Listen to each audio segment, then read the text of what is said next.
Good Friday morning. A Senate subcommittee held a hearing Thursday to discuss the D.C. helicopter crash, find out their preliminary findings. And economists are suggesting that car prices could be on the rise. Find out why. And a local dive shop has been helping Muncie learn how to scuba dive. Get the coffee ready and open those eyes. You're waking up with Cardinal weather. From Ball State Unified Media, you're waking up with Cardinal weather, live from the Ball State Weather Center.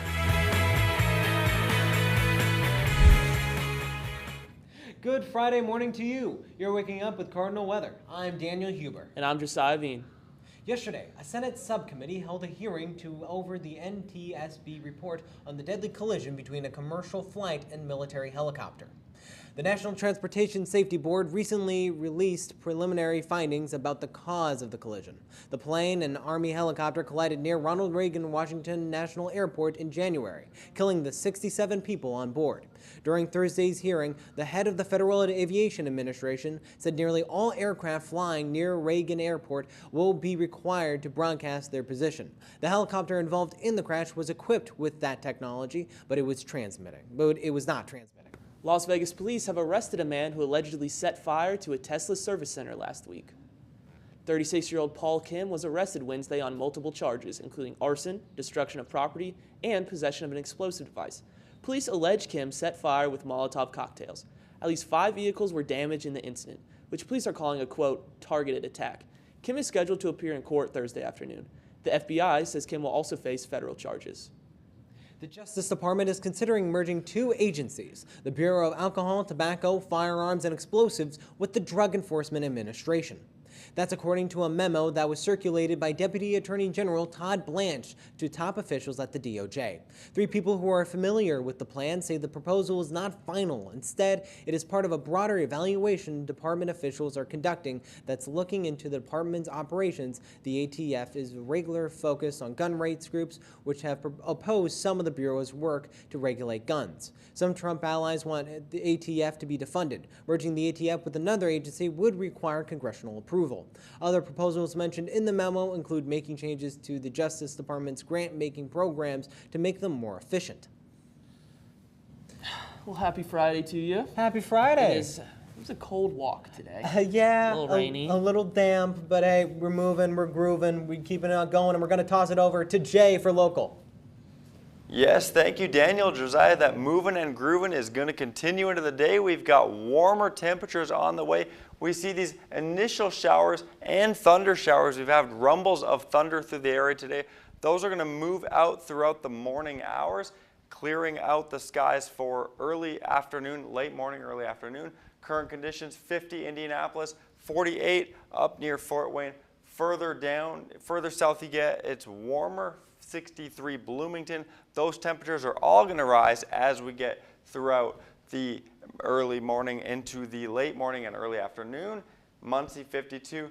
Indianapolis 11-degree temperature change over the 24 hours period. Bloomington 21-degree temperature change positive over the 24-hour period. What we are tracking is the rain and wind into the afternoon, evening, and the weekend. The gusts increasing throughout the weekend, and the cooler temperatures after the system moves through. Coming up, find out why car prices might be raising soon. That's after your weather now.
Economists say Americans are in for higher auto prices if President Trump follows through on a newly announced vehicle tariffs. A proclamation he signed this week says they include 25% duties on imported assembled vehicles starting April 3rd. It says tariffs on parts will begin no later than May 3rd. Analysts also predict price hikes on American-made cars due to tariffs on parts. An economic group says the cost to produce a vehicle in the U.S. potentially could raise by $12,000. President Trump downplayed the potential for price hikes. Steph Curry is getting into business off the basketball court. The NBA star is unveiling a new sports drink with former First Lady Michelle Obama's Plezi brand. It is called Plezi Hydration and it features 3 flavors: lemon lime, tropical punch, and orange mango twist.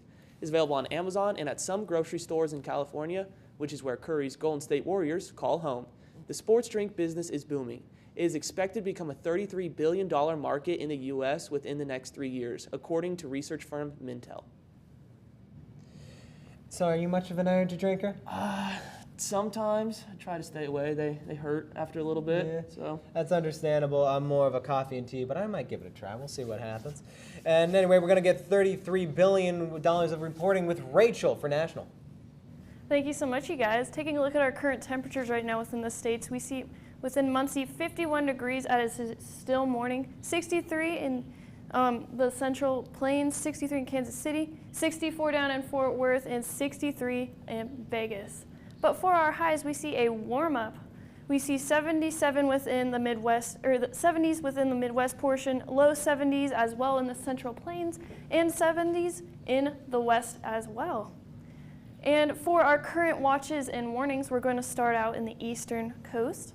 Well, taking a look at northern New York and Vermont, we see a winter weather watch, or winter weather advisory, excuse me, and then just east of that in New Hampshire as well as Maine, we see a winter weather advisory. But just south of that in Texas, we see a flood watch, and this makes sense just because last night we had some storms bringing about some rain, which brought about some flooding. And just west of that, we see a red flag warning in New Mexico and some parts of Texas, as well as fire watches. And this can bring about drier conditions and that potential for some fires. And it's the same in those Central Plain areas, a red flag warning as well. Drier conditions with more winds as well. But up north, we see another winter weather advisory bringing about some snow, possible snowfall within the Dakotas and Minnesota area. And taking a look at our radar, we see some rain showers and storms down in Texas. And we also see some pop-up storms within our area as well. And as we look at going into tomorrow, we see overcast within not just our area, but within the Central Plains. And then as we continue on into Sunday, we are going to see some pop-up cells in the Central Plains, and that's just early in the morning, but then we sort of start to see it come into our system as we move on in the day. And we are going to actually see a level 3 enhanced risk of severe weather within our area, which can bring about hail and multiple pop-up severe thunderstorms, and even those potential for some tornadoes and really damaging winds, so be sure to stay weather aware. And you guys, what do you think of these warmer temperatures within almost half of the United States? I'm just getting excited that this might be a site on where Indiana might be going. I hope so. I'm tired of the stormy weather.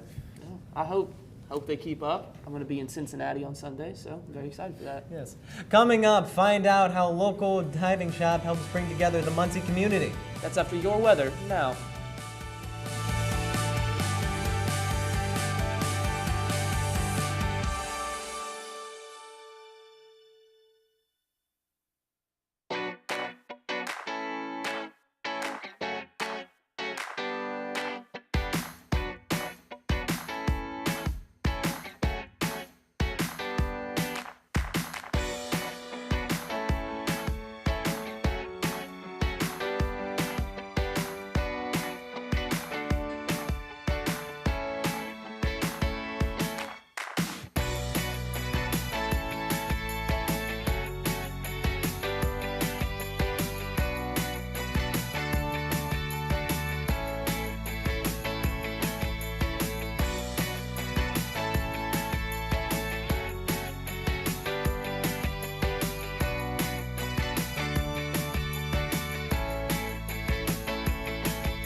Welcome back. The time is 8:10 and you're taking a live look at the site of the new Performing Arts Center. Scuba diving may not be the first thing that comes to mind when you think of Indiana, but one local business is making a splash, quite literally. Tom Leard has been teaching scuba for over 50 years, helping people of all ages explore the underwater world. News Inc. Indiana's Demar Robinson dove in to find out more. Leard's underwater service has been a hub for underwater enthusiasts for decades, but it's more than just a store. Tom Leard and his team is dedicated to teaching the art of scuba diving to anyone willing to learn. Owner Tom Leard has been scuba diving for years, spanning longer than half a century, sharing his passion in helping the Indiana community explore the underwater world despite being miles away from the ocean. 10,300 and some names of people that have taken our program. And I think more than that, those people in our community know who I am and what I'm all about. I've influenced a lot of people. From classroom lessons to underwater adventure, scuba diving offers a unique experience. And for Ball State freshman Kelsey Flora, it was an unexpected highlight of starting college. Like, I never would have expected to meet some of my closest friends through scuba diving at Ball State University in Indiana. Leard's Underwater Services is more than just a dive shop. It's a community hub where seasoned divers and newcomers alike come together to learn, train, and share their passion for the underwater world. So I've always been a swimmer, and I was a swim coach growing up, and so as soon as I learned about scuba, I wanted to tell everybody about it, and then I was like, this is something that people need to learn. And for Tom, scuba diving is more than just a profession. What started as a regular hobby has now been the reason he wakes up in the morning. Scuba's been my life, continues to be my life. At my age, am I going to retire? No. When I fall over, that's it. And lastly, ask yourself this question. Why look to the stars when there's still so much to explore beneath the surface? In Muncie, Demar Robinson, NewsLink, Indiana. A great way to explore the whole new world right here in Muncie. If you're interested in learning to dive, classes are available all year round. More information can be found at leardscuba.com. She was America's Golden Girl, and now Betty White is getting a forever tribute. Thursday, the U.S. Postal Service unveiled the Betty White Forever stamp during a ceremony at the Los Angeles Zoo and Botanical Gardens. The stamp features the beloved actress, comedian, and animal rights activist with her warm smile and iconic blonde curls. She's wearing a polka dot top and a paw print earring to symbolize her love for animals. You can buy the collectible stamps on the USPS website and at post office locations nationwide.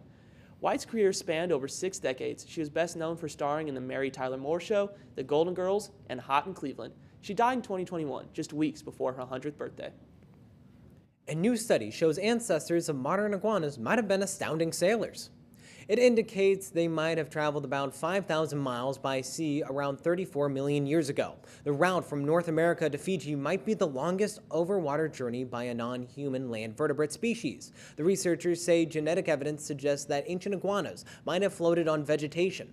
Their study is out in the journal Proceedings of the National Academy of the Sciences. I'm gonna be honest with you, I always thought iguanas could swim.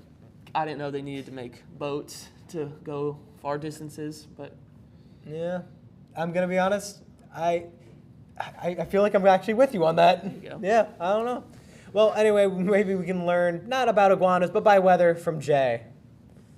Thank you, Josiah. Daniel, and speaking of the swimming weather, we're getting that direction with these warmer 70s, pushing even 80 throughout today. First of all, we have these showers pushing from northwest to southeast throughout our region this morning. Even a few rumbles of thunder, lightning flashes lighting up the sky this morning. Those are slowly pushing out of our region as we get further along in the morning. Right now we're looking at about a temperature of 51 degrees. We do have those rumbles of thunder and lightning accompanied by that rain coming in with these thunder showers. Visibility down to 5 miles an hour with these thunder showers moving through the area, but as I said, those will move throughout the morning and be gone by early this afternoon. Then we're expecting maybe a few rain showers moving through the area. Couple of showers, 78 degrees, mostly going to be sunny, but as I said, a couple of those showers could move through our area. Wind gusts gusting from 15 up to 20 miles an hour, maybe even exceeding those. I'll get to that in a second.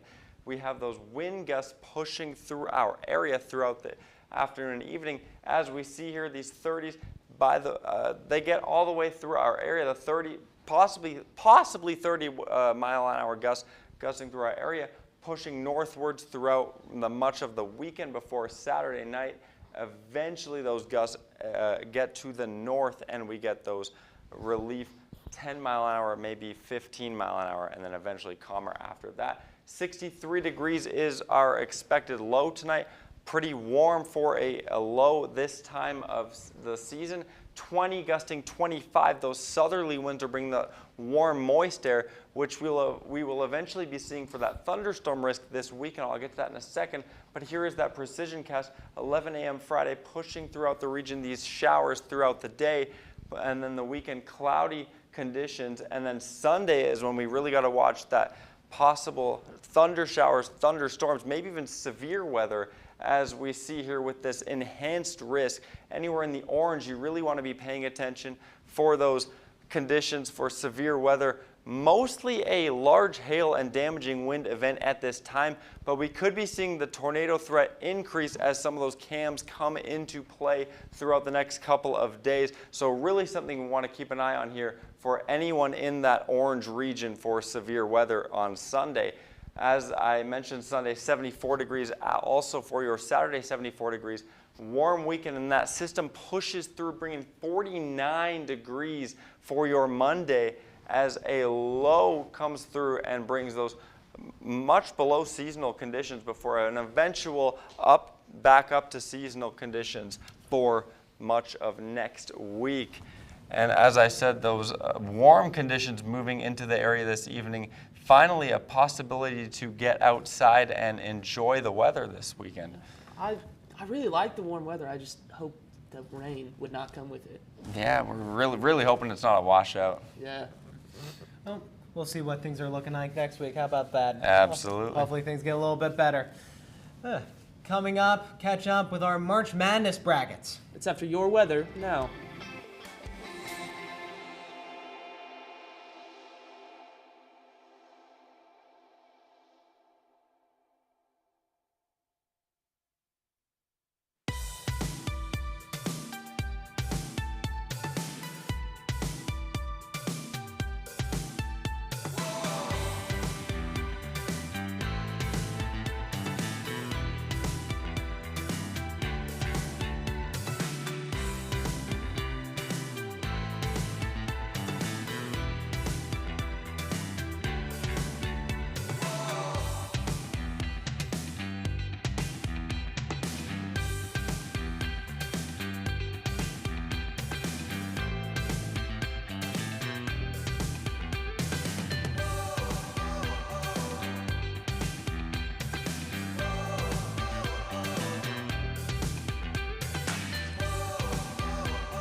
Welcome back to Cardinal Weather. I'm Steven Grotto with sports. This week on What's New in the Shoe, Newslink Indiana's Dakota Atwood catches up with some new faces. Welcome to What's New in the Shoe. This week, Avery Stewart, DB, transfer from Kentucky. Yep. Let's get straight into it.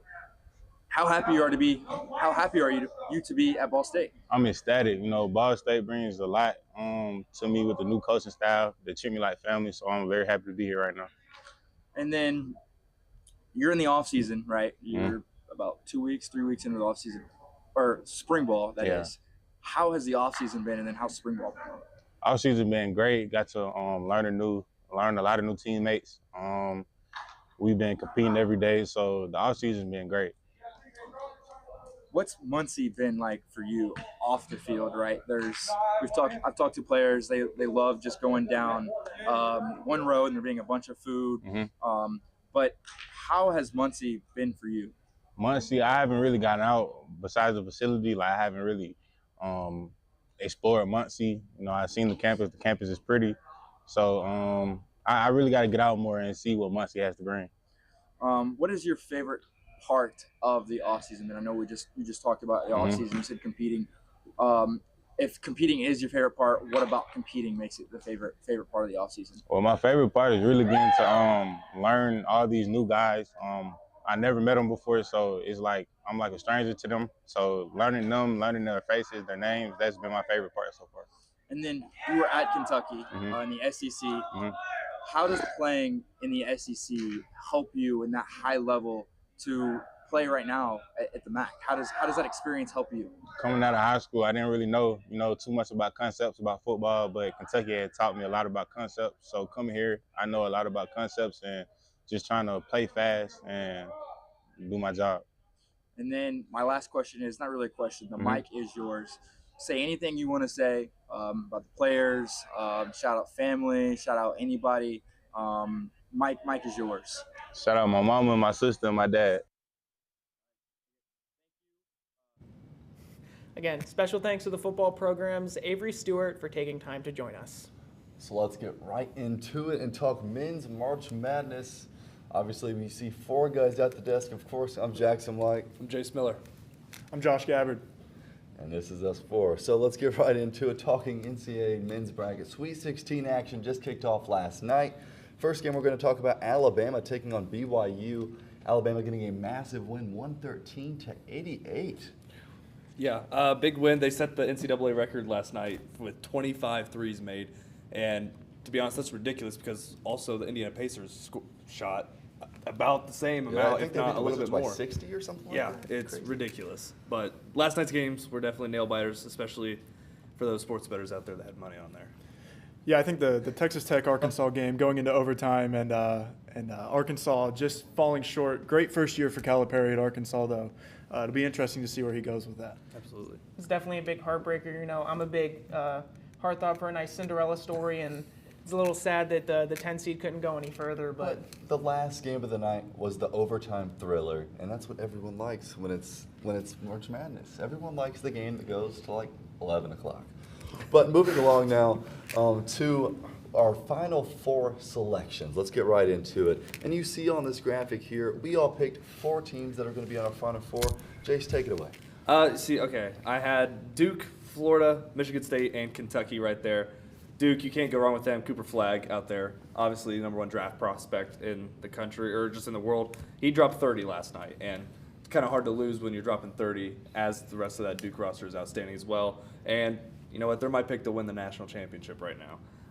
And also Florida, they beat the Crab 5, took down Derek Queen, Big Ten Freshman of the Year with 27 points last night. And, you know, Todd Golden, head coach of the Florida Gators, he knows that he trusts in his 3 outstanding seniors in Richard, Martin, and Clayton Jr. And then Michigan State, can't go wrong with them. They were ranked very high for the Big Ten all year and even played well in the Big Ten, going 18-4 in conference play.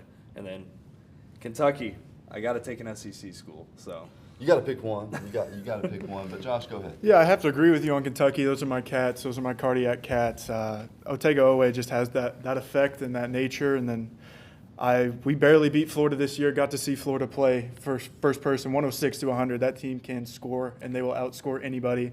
Auburn with Janai Broome, that's your player of the year. That's my player of the year all day. And then had to pick Alabama, stay in the SEC. It just means more. I think Mark Sears is that guy, and he's proven it day in and day out in the SEC.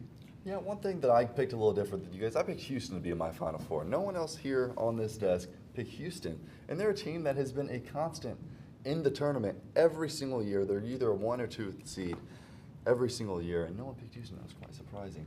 Go ahead and talk about your picks. So my Final 4, you know, I had some teams in there, obviously, but I think one team that stands out to me is really Duke, especially from their performance last night. I mean, shooting 60% from the field with a nice 57% from three-point. That's the recipe you need for a March Madness NCAA champion. It's something that is irreplaceable, especially shooting that well with a guy like Cooper Flagg on the team. It really sets them apart from the crowd.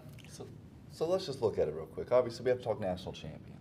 Okay, so your pick's obviously Duke. Yes. I'm going to take Alabama. After their three-point shooting percent last night, making 25 of them, I really enjoyed it. Josh? Give me the Cats. I'll stay with my Cats. March Madness continues tonight with Michigan State versus Ole Miss at 7 p.m. with the final 3 Sweet 16 games to follow and the first matchups of the Elite 8 tomorrow.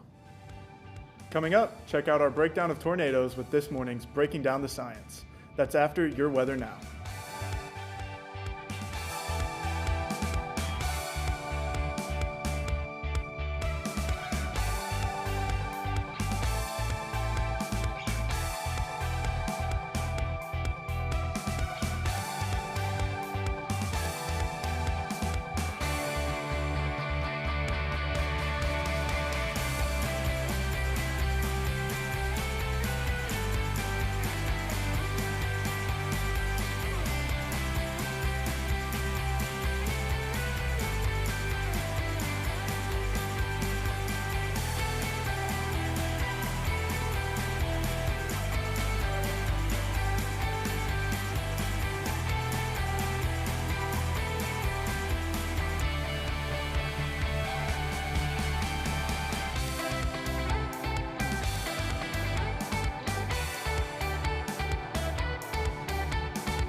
Some of the Avengers are assembling once again to join a now jam-packed Avengers Doomsday cast lineup.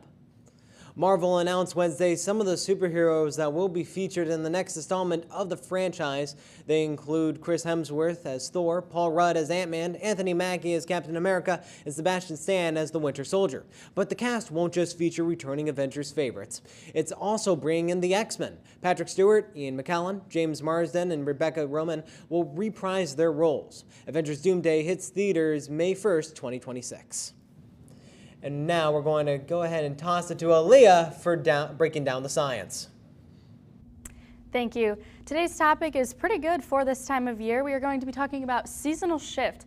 So one of the most frustrating things about spring is this weather whiplash that we go through. One day it's 70 degrees, the next day you're pulling back out your winter gear. So let's talk about why. So the most basic explanation I can give is it is basically tug of war between a warm air mass and a cold air mass. So air masses are large bodies of water with relatively uniform temperature and humidity. So in the spring here we see mainly clashes between that warm moist air from the Gulf of Mexico and then the dry cold air from Canada. So when they meet they will form fronts. So the two main ones would be a warm front, which is going to follow a high pressure system and cause warmer temperatures and more steady rain. So rain that lasts more than just a few hours or just a pop-up storm. So more longer term precipitation. A cold front is going to follow that low pressure system, and this is what's going to cause those chilly temperatures and possibly storms. And this is all due to the jet stream. So the jet stream is a high altitude river of air. It's going to steer the weather systems across the country, and this is based on where it is in the winter and the summer. It is very active and erratic in the spring, and this is due to that shift in its location. So in the winter, the jet stream is actually south of us, so more central to southern United States, and then in the summer it is going to move north and be more southern Canada location. So it's the most active just due to the fact that is in that shift between its winter location and its summer position. It's going to flow from the west to the east, and it carries moisture, which is going to cause precipitation and those pop-up storms that we see in the spring. It separates the cold Arctic air from the warmer air, and it is stronger in the winter due to its position. So you can see this little graph I drew. The high pressure is near the equator, and this is it's connected to the subtropical jet. And then we also have that low pressure belt that is with the polar jet. So let's take a deeper dive into really what happens and why it happens. So here we have this low pressure. So this would be part of like the northern United States, so pretty much where we are. And this is why we have more storms in the spring. So that air is going to move towards each other. You can see these arrows moving towards each other, and this is going to cause surface convergence. So when that air moves towards each other, it has nowhere else to go, so it's going to go up. And when it goes up, it's going to cause that divergence aloft, which could cause those unstable conditions and those storms and stuff like that. So the high pressure system is located more towards the equator. And this is more of the vacation destination due to that permanent high pressure belt that is going to keep more stable conditions, which is less clouds and warmer temperatures. So next time you're wondering why it's 70 today and then chilly next week, is all that tug of war between the warm air mass and cool air mass. Thank you so much, Aaliyah. Jay, we're going to now bring for one final look with weather with Jay here. Yes, thank you. Great explanation as always, Aaliyah. We have a 74 for your Saturday, Sunday. Those warmer temperatures advecting into our region, but along with that comes rain and possibly the thunderstorm chances, possibly even severe. Pay attention to weather alerts as we get closer to that event. 49 as the system moves through, a cooler Monday before eventually getting back through to those seasonal conditions throughout much of next week. Thank you, Jay. That's all for Cardinal Weather this Friday morning. Thank you for joining us. We'll see you next week. Have a great rest of your Friday and a fantastic weekend.